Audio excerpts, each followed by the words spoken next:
I'm Tyler and welcome back to the channel. This summer I dabbled a little bit in golf again.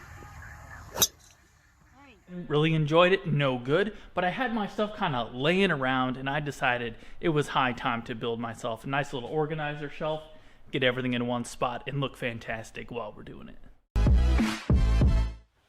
If any of you are interested in building this, there is a basic set of plans, linked to them down in the description below, or you can just go to our website, DIYtyler.com, to check out all of our plans.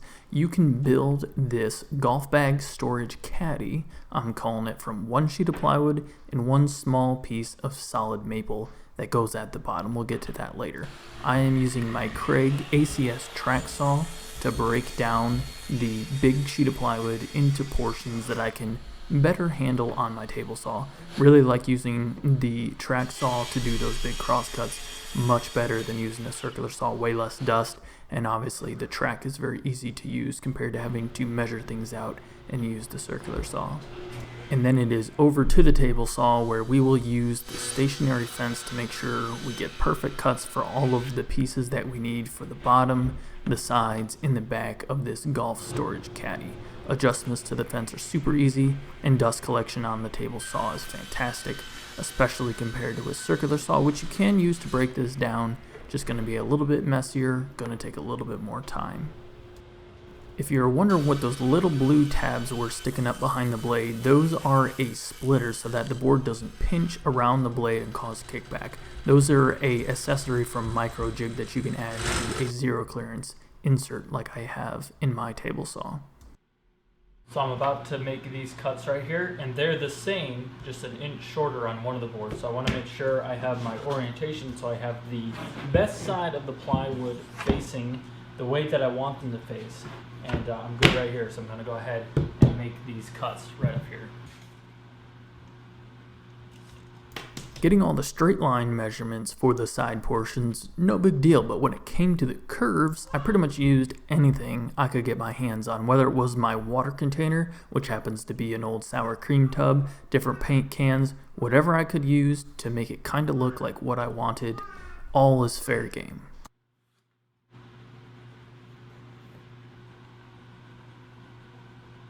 After getting all of our markups done, it was over to the bandsaw, on which I installed a thin and a high tooth count blade so that we could get very smooth corners and not require a ton of sanding. So lots of different cuts, lots of different radii, inside and outside curves that you kind of need to maneuver around the bandsaw blade fence to get exactly what you want.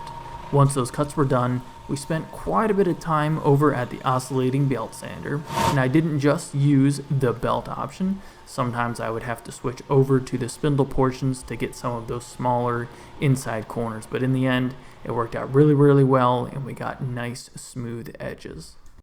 And as I mentioned before, everything is fair game. Here I am using a hose reel, which gave me a nice outside radius for the shelves. We did some measurements and used a 5-gallon bucket to get inside radius. Whatever you need to do to get the job done. Obviously, once I had those markups done, it was back to the bandsaw and back to the oscillating belt spindle sander to get everything smoothed out again. But we'll breeze right through that so we can move on. It is time to make our plywood look like solid boards. If you guys know me at all, you know I have a strange fascination with iron-on edge banding. I don't know what it is. I enjoy doing it. Doesn't take a lot of brain power. It's kind of a monotonous thing you could get lost in, and I've always enjoyed doing it. Doesn't really make sense. The inside corners were a little bit tricky to get with the iron. The outside corners, no big deal, just heat it up with the iron. I used my brayer roller, which I used to spread glue, to actually make sure the edge banding is smushed down really well. And then I use a flush edge trimmer from FastCap. There are links to these tools down in the description if you guys need to do some edge banding or are just looking for something cool that you want to get to fill up your toolbox. And then this is just a trimmer from a big box store that will trim those outside edges. I did find that for some of the trickier inside corners, it was easiest to use my brayer roller and a heat gun to make sure I had good adhesion on the edge banding. Majority of the shelf caddy assembly is done using pocket holes, and I'm going to quickly drill them using my Craig Foreman on my dual flip-top workstation, which, as you can still see, does not have any tools on the other side of the thing, but it works great for what I use it for.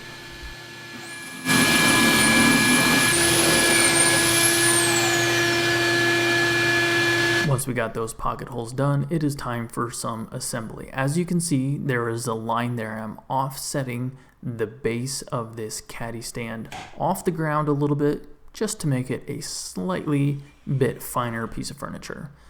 Once you got that glue in place, clamp it down real quick and use some 1 1/4 inch coarse pocket screws to fasten the base into place.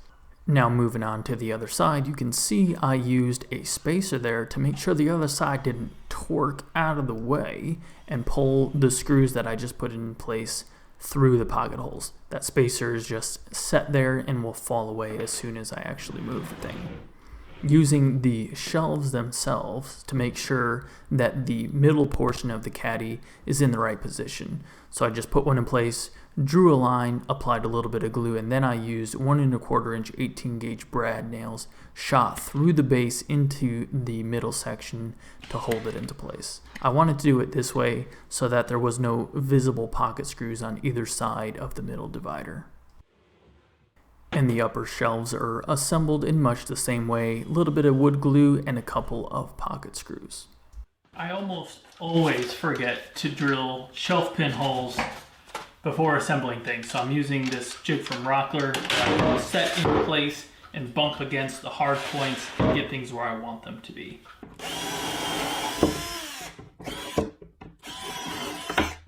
If, like me, you forgot those shelf pin holes, make sure you got them done and then go ahead and put the back into place. I didn't use any wood glue on this because I didn't want to smash it forward and mess up the stain that we're going to put later on, so I just put a bunch of pocket screws and I think it's going to be plenty stable. Then we moved on to a very light sanding. It is plywood, so it's not really rough or have a heavy grain that needs to be sanded out like other hardwoods.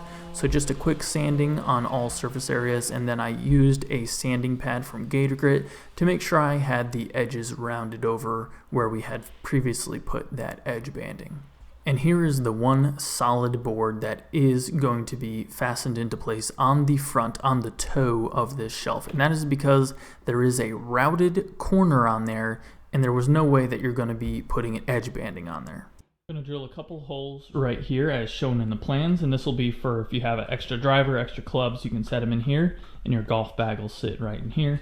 Then just a couple holes right here to put some golf balls in there, whether you got some special ones from a special round you played, or just kind of a display over the shelves. I think it'll look pretty cool over there.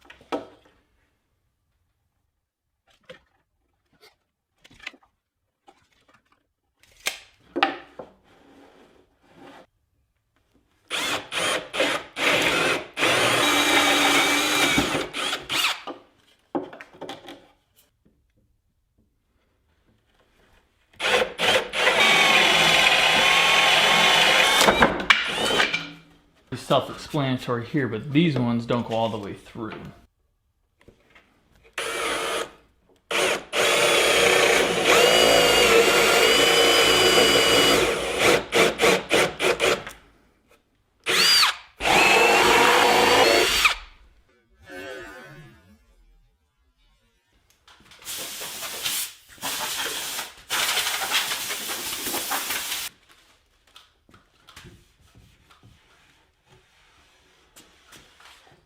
You guys all know I'm a spray finish or don't do it type of guy, but I have the front of the barn occupied right now, so I can't spray out there. So I need to spray in the shop. I don't want to spray the stain in the shop because it'll be messy, so we're going to hand rub on the stain. It's going to be terrible, and then we will spray the clear coat here in the shop.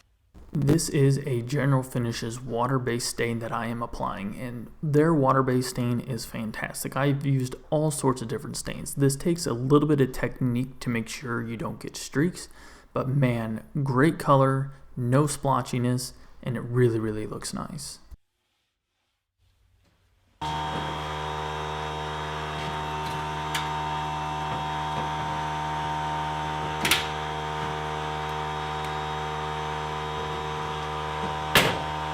I'm going to start with a coat of General Finishes sanding sealer, and then I'm using the T75G with a 1.3 tip to spray that sanding sealer. And then we will switch to a top coat of the General Finishes Enduro Poly, and we'll spray that with a 1mm tip. I would like to take a moment and thank Fuji Spray for sponsoring today's video. You guys have seen the Q5 Platinum on my channel for a long time now, and I have sprayed gallons and gallons of finish with excellent results. Fuji Spray has much more than just the turbine systems. They have the spray guns that go with those turbine systems, and they have a very large line of compressor guns, both for woodworking like this and for automotive finishes.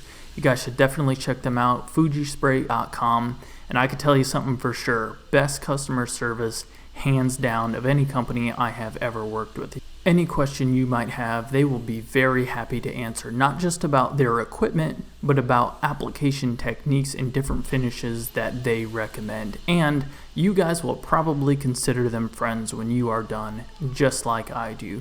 Again, check the link down in the description below, fujisprayofficial.com, for all your finishing needs.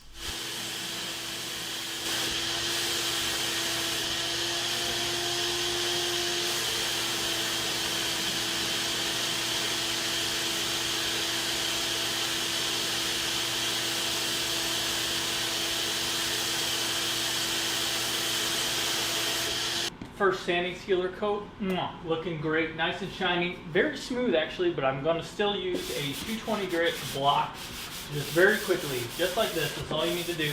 Knock down that little bit of raised grain, and this is just going to take it to 11 so you get that super glassy feel with your finish.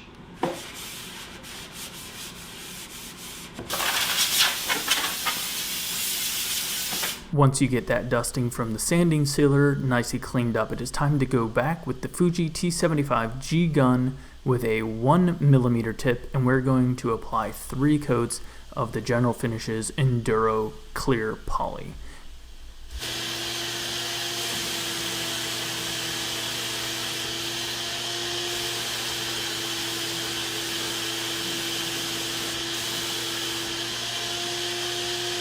Now we're going to utilize those shelf pin holes that we forgot earlier on, add some shelf pins and slide the shelves into place, and it is time to finally fill our golf storage caddy up with all our wonderful golf equipment and see how it looks. I hope you guys enjoyed this build. Again, check out the link in the description below, DIYtyler.com, for your very own set of plans. This is a quick build. This is something you can do in a couple of hours and would make a great gift for that golfer in your life. Would you just look at that? Nice and tidy, fits in there very, very well. I suppose that I could have made it a little bit deeper so the bag has a little bit more angle, but I don't think it's going to fall out of there. So I guess that not giving up that room is actually a pretty good thing. I got an extra shelf for some more stuff. You could never go wrong with more stuff, right? So yeah, pretty fun. Nice little project, quick one that you can whip out. It's totally the wrong time of year if you live here in the United States, but that is something that you can whip up pretty quickly. There are some plans if you guys are interested. And by golly, does it look nice. The finish on that came out so well thanks to the Fuji system. Anyway, I hope you guys enjoyed that. Hammer that thumbs up button if you did. And if you built it, let me know. Shoot me a picture over on Instagram. I always like to see what you guys have been building. I'm DIY Tyler, and you guys have a good one.